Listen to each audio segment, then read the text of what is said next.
ये टीवी सामने बैठ गए, पर इन्होंने हमारे साथ बहुत बड़ा धोखा किया। विराट कोहली, विराट कोहली।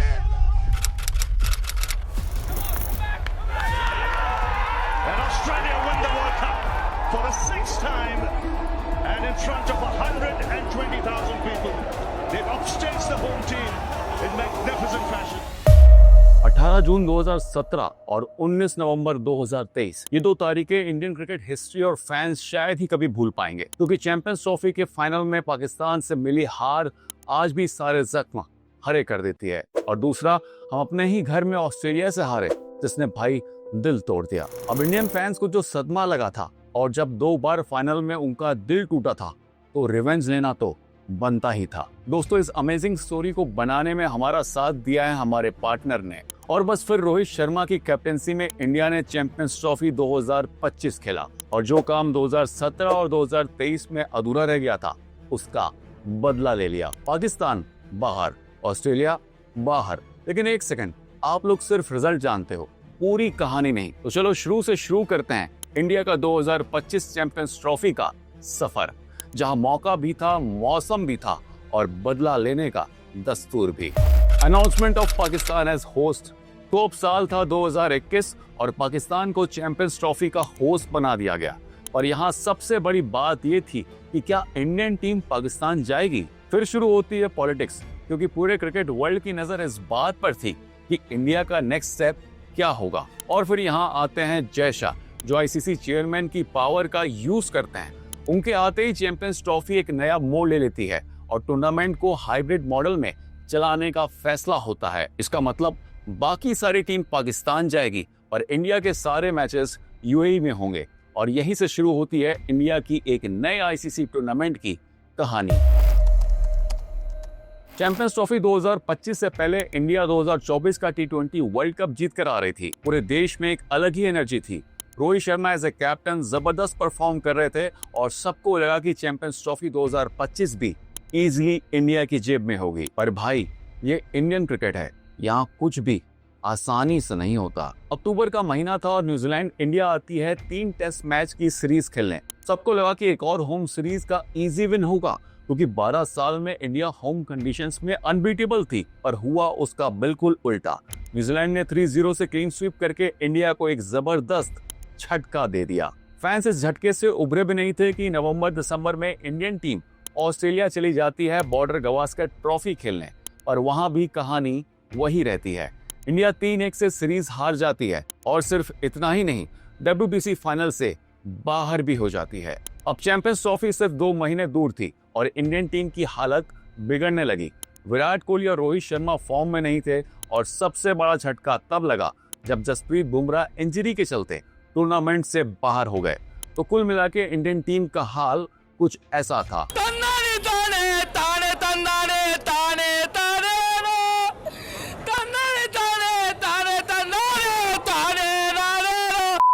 बातें चल रही थी कि गौतम गंभीर और रोहित शर्मा के बीच सब कुछ ठीक नहीं है।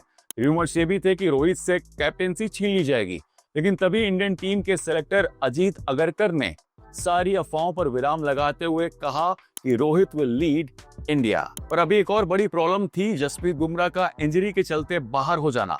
ये एक ऐसा झटका था जो किसी भी टीम को हिला सकता था, और रोहित शर्मा पहले से ही पूरी प्लानिंग करके बैठे हुए थे। उन्होंने तुरंत एक बोल्ड डिसीजन लिया और मोहम्मद शमी को टीम में वापस बुला लिया और मोहम्मद सिराज को आराम करने दिया। और सिर्फ इतना ही नहीं, रोहित ने 5 स्पिनर्स टीम में ले जाने का प्लान बनाया। इसमें एक नाम ऐसा था जो किसी ने सोचा भी नहीं था, वरुण चक्रवर्ती। जी हाँ, वही मिस्ट्री स्पिनर जिसे 2021 के T20 वर्ल्ड कप के बाद टीम से निकाल दिया गया था। अब टीम्स अनाउंस हो चुकी थी, स्टेज सेट था, और 2025 के सबसे बड़े आईसीसी टूर्नामेंट के लिए फैंस भी पूरी तरीके से तैयार थे। इंडिया को ग्रुप ए में रखा गया था और उनका पहला मुकाबला था बांग्लादेश के साथ। ये मैच सिर्फ एक ओपनिंग गेम नहीं, बल्कि एक स्टेटमेंट देने का मौका था, और इंडिया ने यही किया। बांग्लादेश ने बैटिंग स्टार्ट की और इंडियन बॉलर्स ने एकदम अटैकिंग मोड में बॉलिंग की। मोहम्मद शमी और कुलदीप यादव की डेडली बॉलिंग ने बांग्लादेश को सिर्फ 228 रनों पर रोक दिया। अब चेस की बारी थी। सभी जानते थे कि इंडिया का 2023 वर्ल्ड कप का टेम्पलेट उनका सबसे बड़ा वेपन था। रोहित शर्मा का क्विक स्टार्ट, विराट कोहली का मिडिल ऑर्डर को कंट्रोल करना, और एंड में श्रेयस अय्यर और बाकी प्लेयर्स का काउंटर अटैक। लेकिन इस मैच में एक नया हीरो सामने आया, शुभमन गिल। उन्होंने शुरुआत से ही क्लासी शॉट्स खेलने शुरू कर दिए। बांग्लादेश के बॉलर्स का हर प्लान फेल होता चला गया और देखते ही देखते शुभमन गिल ने सेंचुरी ठोक दी। इंडिया ने यह मैच आसानी से जीत लिया, 2 पॉइंट्स अपने नाम किए और चैंपियंस ट्रॉफी 2025 की शुरुआत एकदम धमाकेदार जीत के साथ की। अपने फर्स्ट मैच में इंडिया ने बांग्लादेश को तो हरा दिया था, पर अब सामने था एक बड़ा चैलेंज। वो चैलेंज जो सिर्फ एक मैच नहीं, एक पूरा मिशन था 2017 के चैंपियंस ट्रॉफी फाइनल की हार का बदला लेने का, और टाइम आ चुका था। 23 फरवरी, इंडिया वर्सेस पाकिस्तान। पाकिस्तान ने स्लो पिच देखकर पहले बैटिंग लेने का फैसला लिया और यहीं पर उन्होंने इंडिया को एक बड़ा एडवांटेज दे दिया। पूरे 50 ओवर्स में पाकिस्तान के प्लेयर्स टुक-टुक करते रहे। उन्हें समझ ही नहीं आ रहा था कि इस पिच पर रन्स कैसे बनाने हैं, और इसके चलते पाकिस्तान की टीम सिर्फ 241 रन पर ही निपट गई। इंडिया के लिए टारगेट ज्यादा बड़ा तो नहीं था, पर एक सॉलिड स्टार्ट की जरूरत थी, और वही काम किया शुभमन गिल और रोहित शर्मा ने। और जब मैच पाकिस्तान के अगेंस्ट हो तो कोहली शो तो बनता है। विराट कोहली ने अपना पूरा एक्सपीरियंस दिखाया, एकदम कंपोज बैटिंग की और पाकिस्तान की उम्मीदों को जमीन में दफना दिया। बीच में ऐसा लग रहा था कि शायद कोहली एक और सेंचुरी से चूक जाएंगे, लेकिन अक्षर पटेल ने उनका पूरा साथ दिया, स्ट्राइक रोटेट की और फाइनली विराट कोहली ने अपने ओडीआई करियर की 51st सेंचुरी कंप्लीट कर ली। इंडिया ने पाकिस्तान को 6 विकेट से हरा दिया, सेमीफाइनल्स का स्पॉट कंफर्म कर लिया और सबसे बड़ी बात, पाकिस्तान को टूर्नामेंट से बाहर भी कर दिया। इसी खुशी के साथ मैं हमारे पार्टनर को थैंक्स करना चाहूंगा जिन्होंने इस कहानी को आपके साथ शेयर करने में हमें सपोर्ट किया है। अब बारी आती है इंडिया के तीसरे लीग मैच की, जिसमें सामने थी न्यूजीलैंड की टीम। ये सिर्फ एक नॉर्मल मैच नहीं था, ये डिसाइड करने वाला था कि सेमीफाइनल्स में इंडिया का मुकाबला ऑस्ट्रेलिया से होगा या साउथ अफ्रीका से। इंडिया ने पहले बैटिंग की, पर शुरुआत देख इंडियन फैंस सहम गए। सिर्फ 30 रन पर रोहित शर्मा, विराट कोहली और शुभमन गिल पवेलियन लौट गए थे, पर तभी श्रेयस अय्यर उभर कर सामने आए और अपने करियर की सबसे बेहतरीन इनिंग्स खेल डाली। अक्षर पटेल और हार्दिक पांड्या ने भी अय्यर का साथ दिया और धीरे धीरे टीम का स्कोर 249 तक पहुंच गया। एक टफ पिच पर यह स्कोर कॉम्पिटिटिव था, पर अभी भी इंडिया को कुछ एक्स्ट्रा करने की जरूरत थी, और वही हुआ।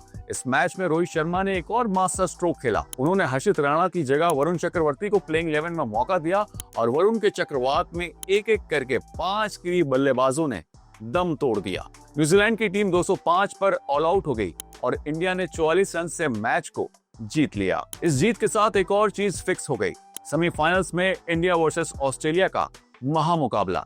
जो फाइनल 2023 में नहीं जीत पाए थे, उसका रिवेंज लेने का एक और मौका भारत को मिल गया था। टीम इंडिया सेमीफाइनल्स में पहुंच चुकी थी, सब कुछ परफेक्ट चल रहा था, फैंस एक्साइटेड थे, टीम कॉन्फिडेंट थी, लेकिन महामुकाबले से पहले ड्रामा ना हो, ऐसा तो हो ही नहीं सकता।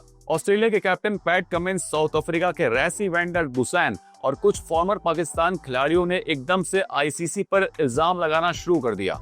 उनका कहना था कि इंडिया को अनड्यू एडवांटेज मिल रहा है क्योंकि पूरा टूर्नामेंट एक ही ग्राउंड पर खेला जा रहा है। लेकिन सवाल तो ये था कि जब सबको पहले से पता था कि इंडिया अपने सारे मैचेस एक ही ग्राउंड पर खेलेगी, तो तब किसी ने ऑब्जेक्शन क्यों नहीं उठाया? अब सेमीफाइनल्स में पहुंच गए हैं तो सबको याद आ रहा है, वो कहते हैं ना, कुछ तो लोग कहेंगे, लोगों का काम है कहना। लेकिन टीम इंडिया के पास किसी और की बातें सुनने का वक्त नहीं था। सामने था सेमीफाइनल का सबसे बड़ा चैलेंज, ऑस्ट्रेलिया, और एक नाम जो सारे इंडियन फैंस के दिमाग में एक हॉरर स्टोरी की तरह बसा हुआ था, ट्रेविस हेड। सेमीफाइनल शुरू होता है। ऑस्ट्रेलिया ने स्टीव स्मिथ और ट्रेविस हेड की सॉलिड बैटिंग से एक अच्छा स्टार्ट ले लिया। एक टाइम ऐसा लग रहा था कि टीम शायद 300 का स्कोर भी पार कर लेगी, लेकिन यहाँ रोहित शर्मा की कैप्टेंसी और उनके स्मार्ट बॉलिंग चेंजेस ने कमाल कर दिया। बॉलर्स ने मिड इनिंग्स में कमबैक किया, विकेट्स गिरती गई और ऑस्ट्रेलिया सिर्फ 264 रन पर रुक गई। दुबई की स्लो पिच पर 264 रन का टारगेट ट्रिकी था और चेस करने के लिए इंडिया को एक सॉलिड स्टार्ट करना चाहिए था, पर यहाँ भी ट्विस्ट आया और स्टार्टिंग में ही ओपनर्स आउट हो गए। पूरा स्टेडियम एकदम साइलेंट हो गया और टेंशन बढ़ गई। और तब एक बार फिर विराट कोहली टीम के रेस्क्यू में आए।